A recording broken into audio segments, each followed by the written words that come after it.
Bago natin ipagpatuloy, shoutout muna sa ating mga masugid na sumusubaybay, Tutoy Roblox, Abet Batiste, Charlie Carillo, at Vince Martin, maraming salamat po sa inyo. Kabanata 3401. Ikaw na masama, how dare you accuse the John family of such thing? Agad na nagbago ang ekspresyon ni Dahlia John matapos marinig ang mga salita ni 39. Agad niyang itinaas ang kanyang baril, balak niyang barilin. Bang! Tinapakan ni Harvey York ang lupa na naging sanhi ng maging isang bato na tumama sa palso ni Dahlia, dahilan upang hindi siya makapagpaputok. Maglaan ka ng oras, Miss John. Huwag kang kumilos habang nandito ako.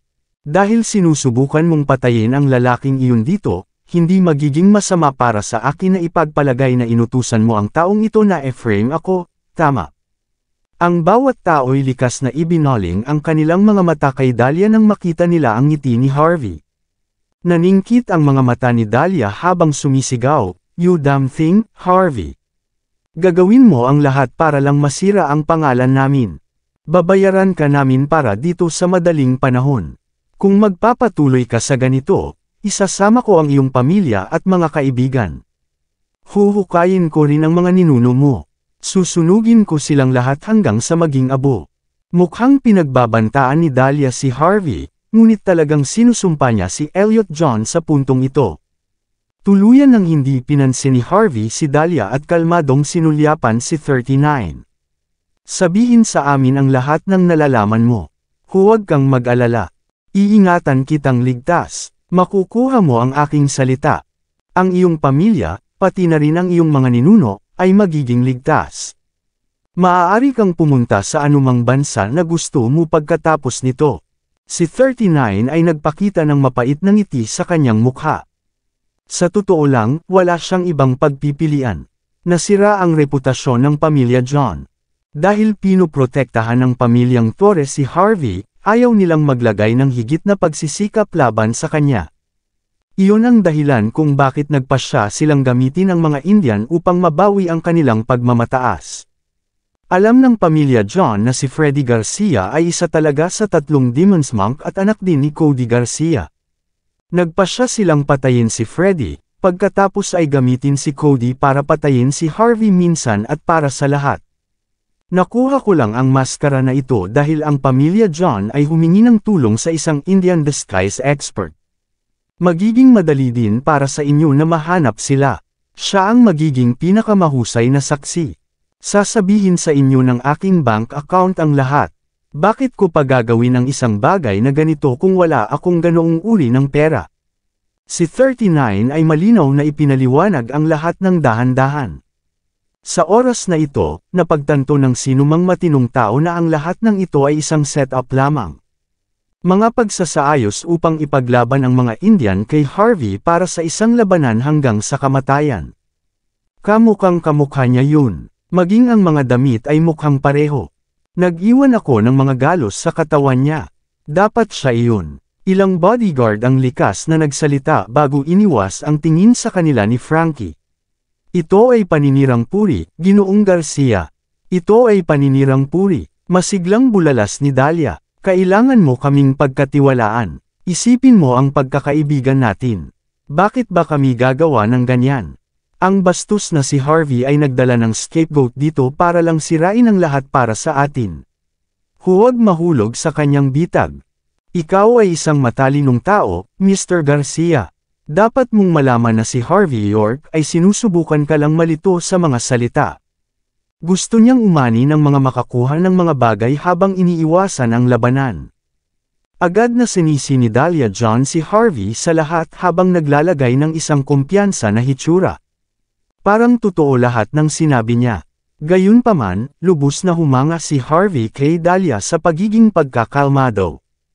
Humakbang si Harvey. "Dahil tiwala ka sa sarili mo, tumawag na lang tayo ng pulis. Si Direktor Torres ay isang patas at tapat na tao. Sigurado akong bibigyan niya tayo ng sagot na magkakasundo tayo." Nagliwanag ang mga mata ni Frankie Garcia matapos marinig ang mga pahayag mula sa magkabilang panig. Seryoso ang ekspresyon ng mukha niya sa mga sandaling ito. Pagkatapos, humakbang siya, na parabang nakapag-desisyon na siya. Huwag kang mag-alala, Miss John. Hindi tayo maloloko ng isang kasuklam-suklam na tao tulad niya. Ang Baroda Business Council at ang pamilyang John ay nag-align ng mga interes. Hindi mo papatayin ang isa sa aming mga marangal na kabalyero para lamang sa iyong sariling kapakanan. Sinusubukan mo pa ring magdulot ng showdown sa puntong ito. Napakawalang muwang. Alinman sa iyo ang iyong mga kasalanan, o ipapagawa ko sa iyo ang mga ito. Natigilan ang lahat matapos marinig ang mga salita ni Frankie. Sa puntong ito, maging si Dahlia ay tila medyo matamlay. Hindi niya inaasahan na magpapakita ng ganoong ugali si Frankie kahit na nalaman niya ang totoo. Curious na sinulyapan ni Harvey si Frankie bago nagpakita ng kalmadong ngiti. Naiintindihan ko na ngayon, wala kang masyadong pakialam sa katotohanan, ni wala kang pakialam sa buhay ng sarili mong mga tao. Ikaw lang ang nagmamalasakit sa sarili mong mga benepisyo. Hanggat may makukuha ka, ipipikit mo ang iyong mga mata sa katotohanan anuman ang totoo. Hindi ka titigil para sisihin ako para garantiya ang pakikipagtulungan mo sa pamilya John, pagprotekte sa iyong mga interes sa proseso, tama ba? Galit na galit si Frankie matapos marinig si Harvey na inilantad siya ng buo. Malamig siyang tumawa bago sumigaw. Wala akong pakialam kung matalas ang dila mo, Harvey. Sabihin mo kung ano ang gusto mo. Pero pinatay mo ang junior ko. Kailangan mong bayaran ito. Kumilos ka. Ibaba mo siya. Nagsimulang gumalaw ang mga tao sa paligid ni Harvey matapos marinig ang utos ni Frankie. Bukod sa 12-dosenang mga eskrimidor, may mga gunman din na sumulpot. Pinigilan ni Dahlia ang kanyang saya matapos mapagtanto ang ginawa ni Frankie. Malamig siyang tumawa habang nakatingin kay Harvey. Bawat tao, makinig kayo sa utos ko. Magkasama tayong magdadala ng hustisya para kay Freddy. Pagbabayaran natin itong mamamatay tao. Mamamatay siya para sa kanyang mga kasalanan. Maya-maya pa, 12 mga bodyguard ni Dahlia ang nagtaas ng kanilang mga armas. Naturally, ang mga taong iyon ay hindi magdadalawang isip na barilin si Harvey kung may pagkakataong tulad nito. Ikaw ay isang napaka hindi makatwirang tao, na nakikita ko. Nagpakita ng walang pakialam na ekspresyon si Harvey. May kutob siya na mangyayari ito. Sa totoo lang, hindi niya akalain na ganito pala kawalang hiya ang mga Indian. Ang pagiging maharlika, pagmamataas, at puot ay walang halaga sa kanila basta't mayroon silang mapapala. Sapat na ang usapan. Isara mo ang pinto. Walang aalis hanggat hindi tayo tapos kay Harvey York. Sigaw ni Frankie Garcia. Maya-maya pa, mahigpit na isinara ang pinto ng courtyard. Ang labas ng mundo ay ganap na nakahiwalay sa oras na iyon. Walang makapasok at makalabas sa lugar na iyon. Wala ring makakaalam ng katotohanan tungkol sa sitwasyon. Talaga, papakilyusan mo na ba ang iyong mga aso? Mahinahong tanong ni Harvey. Sa tingin mo ba mapipigilan ako ng pintong ito sa pag-alis? Maging ang Diyos ay hindi ka maaalis sa sitwasyon sa pagkakataong ito. Hamalakhak si Frankie. Sabi ko nga, huling beses na tinalikuran ka ng mga pulis, Harvey. Gusto kong makita kung sino ang nasa likod mo sa pagkakataong ito. Kalmadong itinaas ni Harvey ang espada sa kanyang kamay bago inihaplos ang daliri sa talim ng nakangiti. Sino ang nagbigay sa iyo ng ideya na kailangan ko ng tulong ng pulisya noong nakaraan? Baka nga naprotektahan ka pa nila. Ano, sinasabi mo bang dito tayo nakatadhana? Hamalakhak si Frankie. May halaga ka pa ba? Huwag kang walang muwang, Harvey. Wala kang karapatan na sabihin iyon, cool na sagot ni Harvey.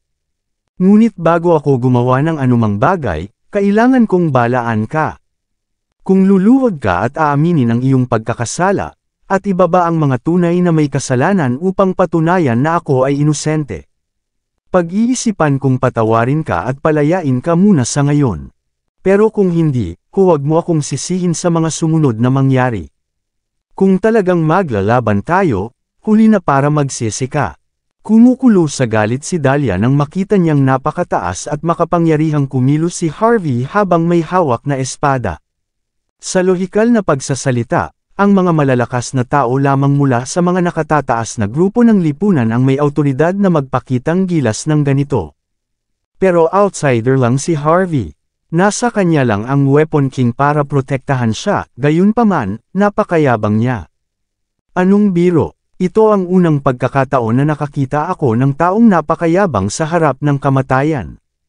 Nakakatawa talaga kayo. Itinuro ni Frankie ang ilong ni Harvey na may malamig na tawa. Gawin, sigaw ni Frankie pagkawagayway ng kamay niya.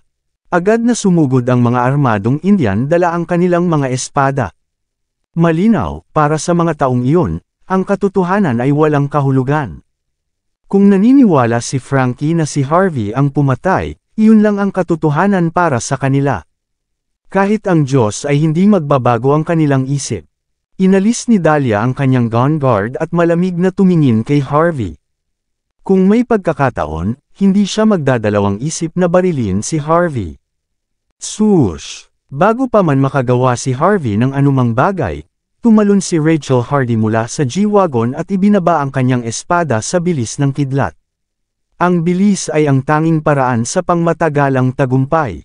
Matapos maranasan ang aktwal na labanan, nagkaroon si Rachel ng isang buong bagong antas ng pag-unawa sa kasabihan. Sa isang sandali lang, ang tatlong Indian na may hawak ng espada ay nakaramdam ng matinding sakit sa kanilang mga braso bago pinalipad. Si Rachel Hardy ay mukhang walang pakialam nang makita niya ang mga Indian na iritadong nakatingin sa kanya sa lupa. Muli niyang inihampas ang kanyang espada, pinatay ang dalawa pang Indian na nagtangkang sumubok sa kanya. 5 tao ang nakahandusay sa lupa na walang lakas na lumaban, habang ang iba ay nagpakita ng kanilang mga tuwid na mukha. Iniwagayway nila ang kanilang mga espada bago sumugod. Hindi man lang naabala si Rachel sa nakita. Tumapak siya sa lupa bago lumipad palabas na may hawak na espada. Paf! Nang inig at hindi makapaniwalang bumagsak sa lupa ang Indian na nasa harapan habang nahati sa kalahati ang kanyang espada. Walang nakakaalam kung buhay pa ba siya o hindi. Itinutok ni Rachel ang kanyang espada sa kanyang likod at itinutok iyon sa kamay ng isa pang lalaki. Bago pa man magkaroon ng pagkakataon ng mga Indian na makapag-react, umiikot na si Rachel sa hangin bago pinalipad ang iba sa isang sipa. Abnormal ang galaw niya noong mga oras na iyon. Matapos mawala ng kakayahan ng ilang Indian, sumulong si Rachel sa bilis ng tunog bago hamampas sa dalawa pa. Ilang mga Indian na may mga armas ang nagpasa ng kanilang mga palaso, nagpaplanong barilin si Rachel sa isang sandali. Agad na bumagsak muli si Rachel sa lupa. Sa isang iglap, ang espada sa lupa ay nahati sa ilang piraso at naitaboy ang bawat solong palaso na dumarating. Paf, paf, paf! Ang palaso ay diretsyong lumipad sa dibdib ng mga Indian. Napuno sila ng hindi paniniwala nang bumagsak sila sa lupa na paralisado. Sa sandaling iyon, hindi na nila napigilan ang nanginginig nilang katawan. Wala pang 1 minuto, madaling nahawakan ni Rachel ang 1 dosenang Indian. Umasim ang ekspresyon ni Dahlia John matapos makita ang nangyari. Gumamit siya ng 1 kilos, inutusan ang kanyang mga pinagkakatiwalaang subordinate na gamitin ang kanilang mga baril. Mabilis na tinanggal ng mga gunman ang safety lock ng kanilang mga baril at itinutok ito kay Rachel. Ngunit bago pa man nila mahayla ang gatilyo ay agad na tumapak si Harvey sa lupa bago lumipad ang isang espada. Swoosh! Agad na ipinako ng talam ang kamay ng gunman sa dingding. Isang hiyaw ng sakit ang narinig noon. Nawalan ng kulay ang mukha ng gunman nang mahulog ang baril sa lupa. Ang akala niya ay si Rachel lang ang kayang makipaglaban, ngunit hindi niya inaasahan na si Harvey ay sadyang sanay din. Bahagyang nagbago din ng ekspresyon si Dahlia at ang iba pa. Naniniwala ang lahat na ginagamit lang ni Harvey ang mga kakayahan ni Rachel bilang Weapon King para magpakitang gilas. Pero hindi nila inaasahan na makakalaban din si Harvey. Hindi matanggap ni Dahlia ang katotohanan iyon. Kinagat niya ang kanyang mga ngipin habang malamig na nakatitig kay Harvey. Harvey York, bulalas niya, kanina ka pa nagpapakita sa likod ng babae mo. Sa tingin mo mababago mo ang anumang bagay kapag gumawa ka ng ilang mga galaw.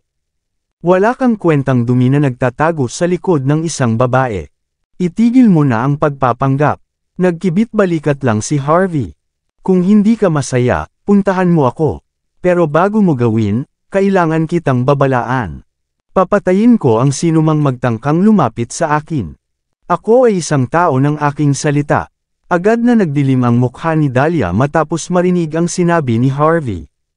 Gusto niyang makipag-usap pabalik, ngunit hindi siya naglakas loob na subukan. Gusto niyang kumilos ngunit hindi niya magawa matapos isipin ang ginawa ni Harvey. Nanatili siyang tahimik sa huli. Hindi man lang siya nakagawa ng kahit isang tunog. Ang iba pang mga gunman mula sa pamilyang John ay labis na natakot matapos makita ang kaawa-awang kalagayan ng kanilang Panginoon. Ayaw nilang aminin na natakot sila kay Harvey, ngunit hindi rin sila naglakas loob na kumuha ng baril. Kabanata 3405. Lumaki na ang away habang ang mga gunner ng pamilya John ay may nakakatakot na ekspresyon sa kanilang mga mukha. Bagamat medyo umunlad si Rachel Hardy, hindi rin masyadong mahina ang mga Indian. Matapos kontrolin ang sitwasyon, isang dosenang Indian ang tumayo at ganap na pinalibutan si Rachel, na nagbabalak na mapagod siya ng dahan-dahan. Nakaumbok ang hangarin ng pagpatay sa bawat isa sa kanilang mga espada. Hindi mabilang na tao ang pinuntirya si Rachel, na parabang nilalaslas siya sa hindi paggalang sa kanila. Kalmadong ibinaba ni Rachel ang kanyang espada, nagsiwalat ng nakakasilaw na liwanag ng buwan. Lahat ng liwanag ay agad na nawala sa sandaling ito. Ang natitira na lang ay ang mga labi ng pag-atake ni Rachel. Lahat ng well-forged steel break sa isang iglap. Ikinaway ni Rachel ang kanyang kamay, ibinabaon ang kanyang espada na parang Grim Reaper. Path! Tinakpan ng isang Indian ang kanyang mga braso habang umuurong. At pagkatapos ay ang pangalawa, tapos yung pangatlo.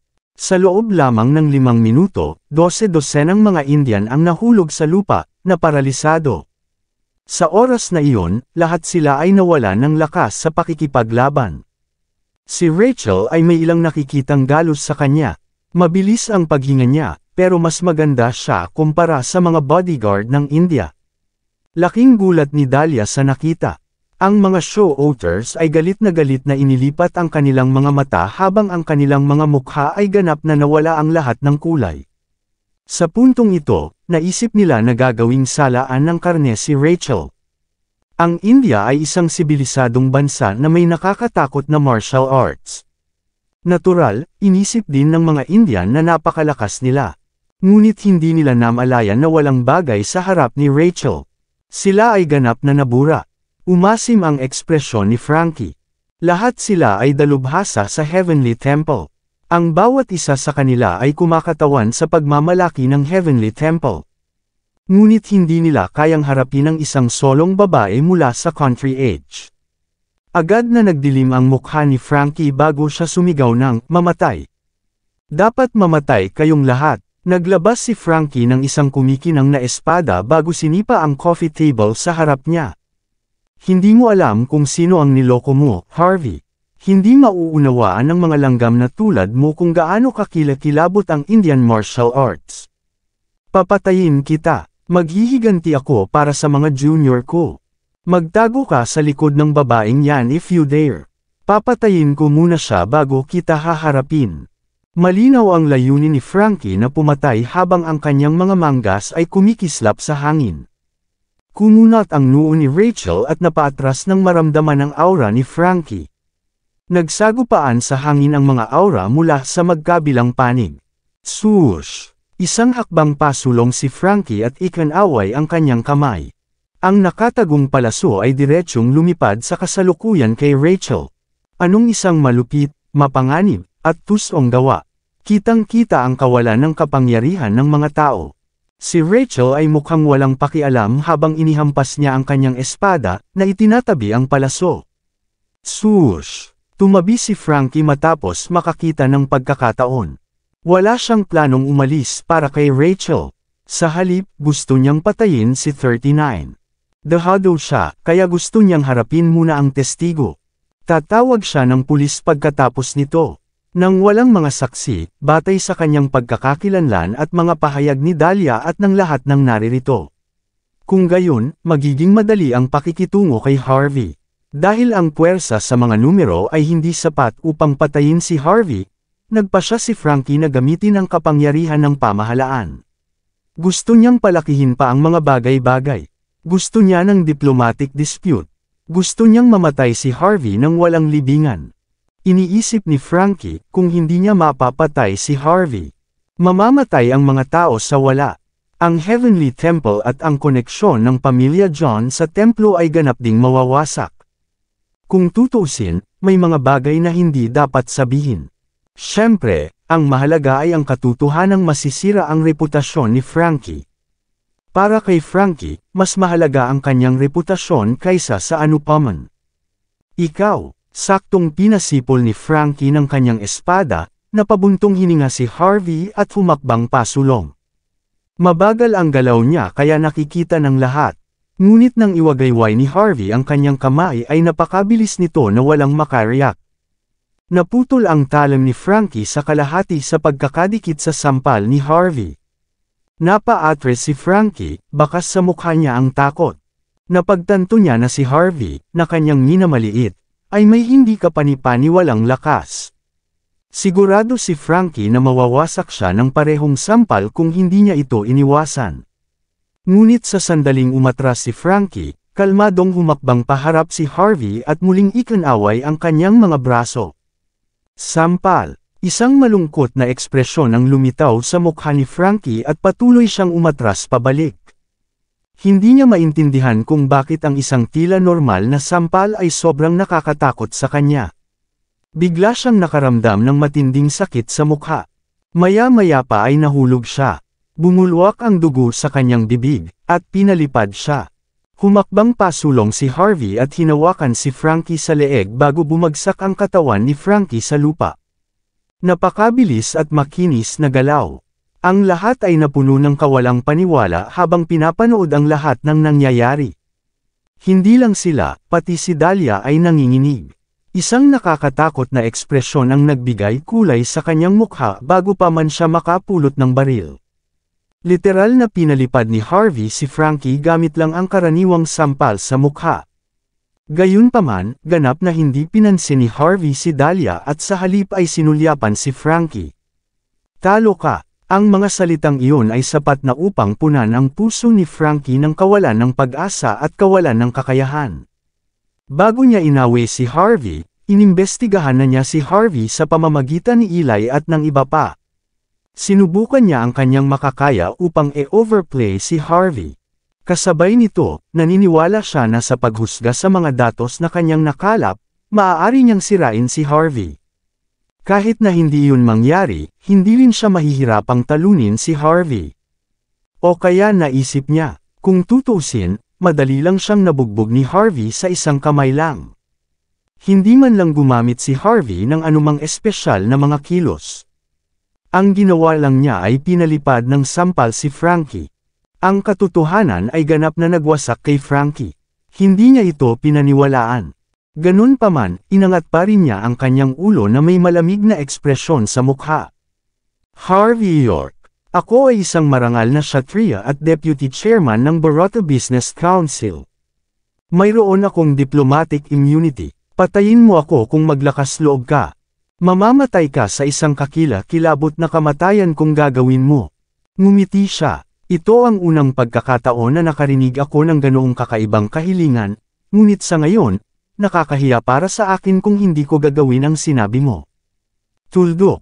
Nang inag si Dahlia, siya ay matatapos kung si Frankie ay namatay din sa harap ng kanyang mga mata. Wala siyang choice kundi mag-dial ng numero. Ano ang lahat ng kaguluhan na ito? Sino ang dahilan ng lahat ng kaguluhang ito sa bulwagan ng pagluluksa ng aking anak? Isang mabangis na boses ang umalangaw-ngaw nang biglang bumukas ang pinto ng waiting room.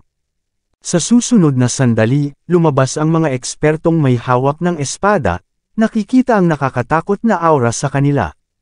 Dapat sila ang pinakabihirang miyembro sa India, at sa gitna, nakita ang isang monghe na nakasuot ng gintong damit. Siya ay may malamig na tingin habang siya ay humakbang pasulong ng mabangis. Bawat hakbang niya ay puno ng hindi maisip na lakas at pangingibabaw. Naging malamig ang tingin ni Rachel nang makita siya, at dumilim ang mukha niya. Alam niyang napakalakas ng monghe na ito. Guru, Elder Garcia. Gayunpaman, tuwang-tuwa sina Frankie at Dahlia nang makita nila ang monghe. Parang kayang lutisin ng monghe ang lahat ng problema nila. Ang monghe ay isa sa nagpakilalang 3 dakilang monks ng India, at isang dalubhasa sa Celestial Temple at isa ring lingkod ng Golden Palace, si Cody Garcia. Nasa early stages na raw siya ng pagiging God of War. Ang kanyang lakas ay hindi kapanipaniwala. Nais ni Dahlia na matalo niya si Harvey ng isang sampal. Ito ay magiging perpekto kung iyon ang kaso. Hindi na pinansin ni Cody ang lahat at pinaglaruan ang mga butil sa kanyang kamay. Binigyan niya ng kakaibang tingin si Harvey.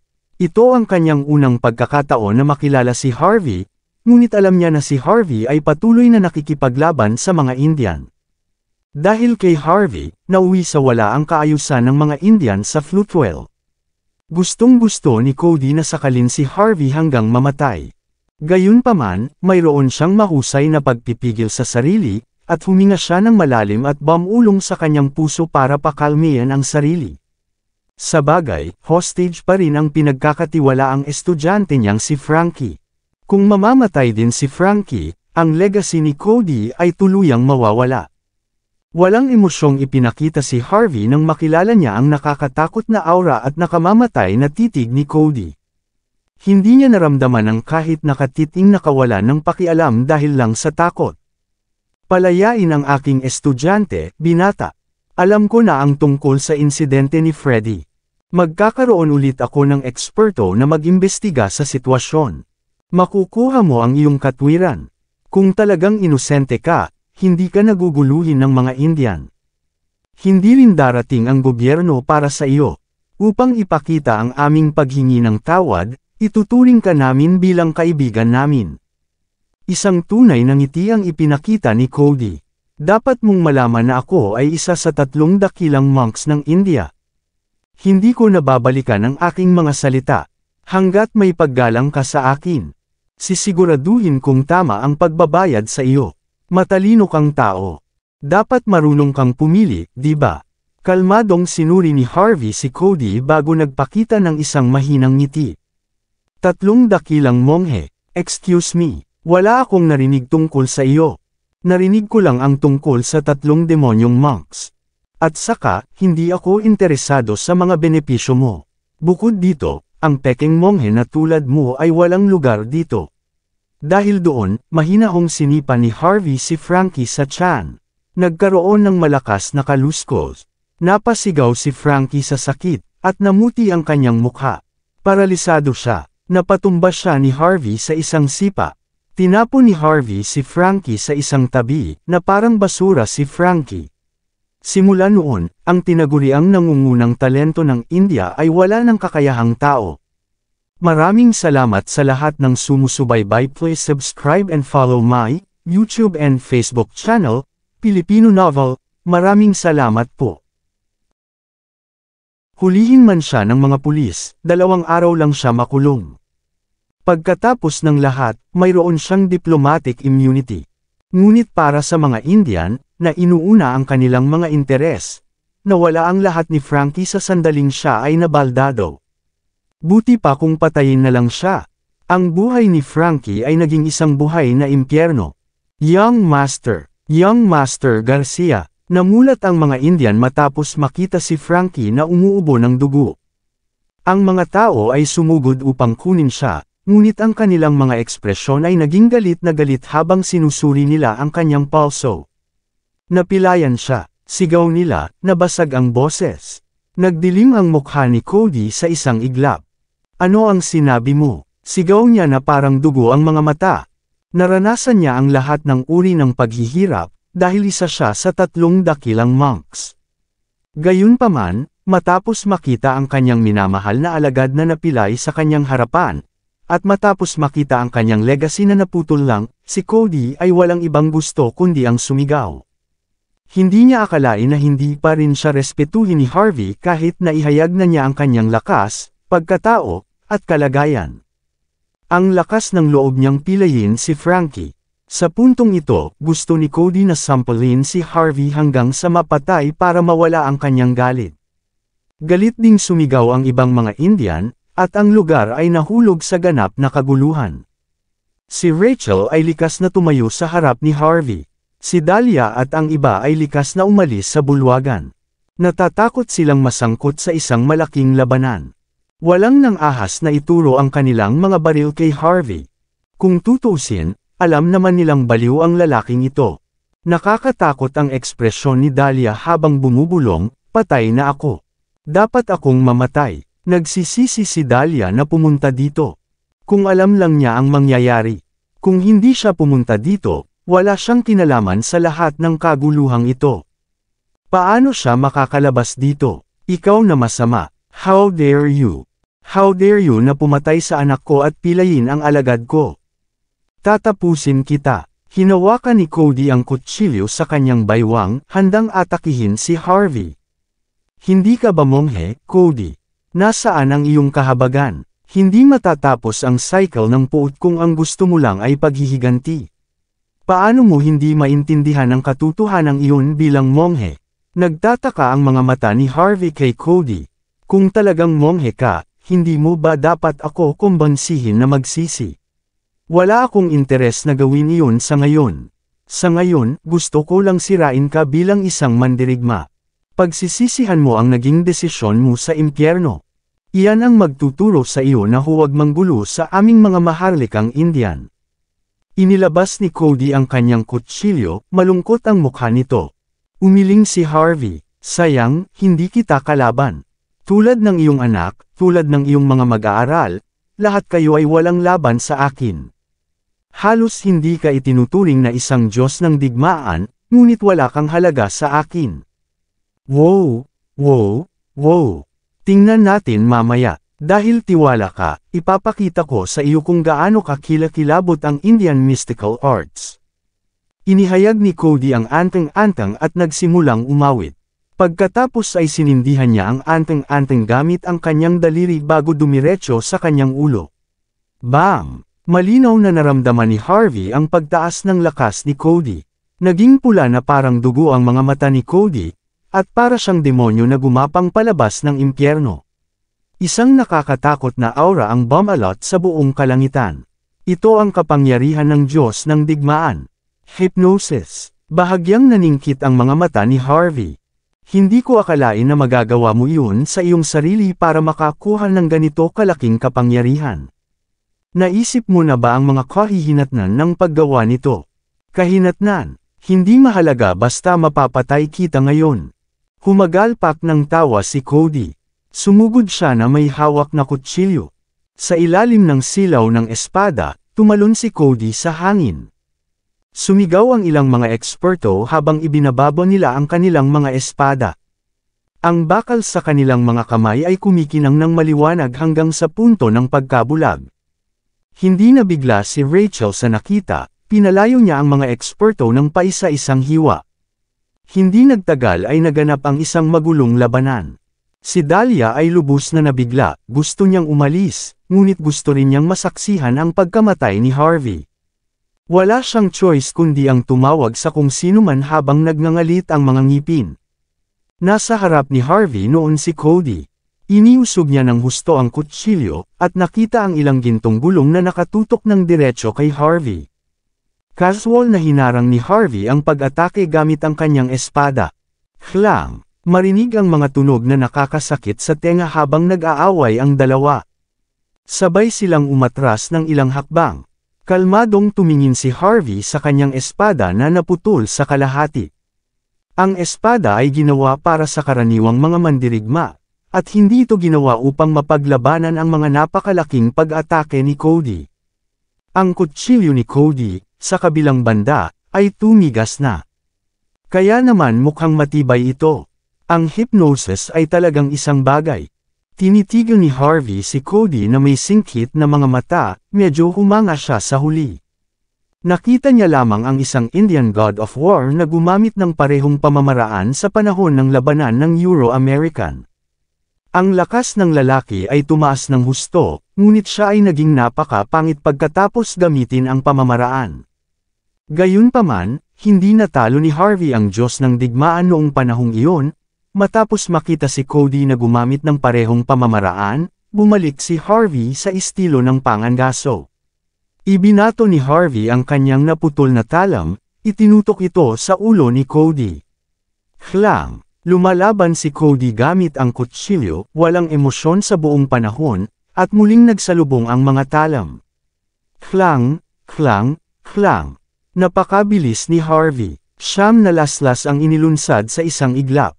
Kabanata 3410. Sinadya ni Harvey ang kanyang kapangyarihan upang makita kung gaano kalakas si Cody sa hypnosis, at hindi niya gustong aksidenteng mapatay si Cody sa isang laslas. Hindi ito namalayan ni Cody. Itinaas niya ang kanyang kutsilyo ng kasing bilis ng kidlat, na kayang kontrahin ang lakas ng pagpindot ni Harvey. Ang tunog ng nagsasalpukan na mga espada ay patuloy na maririnig. Klang! Pagkatapos ng 9 na paghampas, si Cody ay mukhang nakakita ng pagkakataon. Inikat niya ang talam sa kanyang kamay at nilaslas pababa. Nagsimulang manginig ang hangin sa pag-atake. Kahit ang sound barrier na nabasag ay maririnig. Itinaas ni Harvey ang kanyang espada, mabisang nakaharang sa pag-atake. Ngunit dahil pinipigilan niya ang sariling lakas, napilitan siyang umatras ng ilang hakbang. Napaatras si Dahlia na may malamig na ekspresyon. Naniniwala siyang tapos na si Harvey, pero ayaw pa rin niyang madala sa sitwasyon. Diyos ng digmaan. Umayos si Harvey na may pagtataka. Hindi ka Diyos ng digmaan, ngunit napanatili mo ang kapangyarihang ito gamit ang hypnosis. Mukhang lumalakas ka kapag lumalaban ka rin. Kawili-wili. Talagang kawili-wili. Ngunit hindi mo ba naiintindihan ang mga kahihinatnan ng paggawa ng isang bagay na iyon? Ayon sa pagsusuri ni Harvey, ginugol ni Cody ang bawat onsa ng kanyang lakas upang lumaban ng ganito.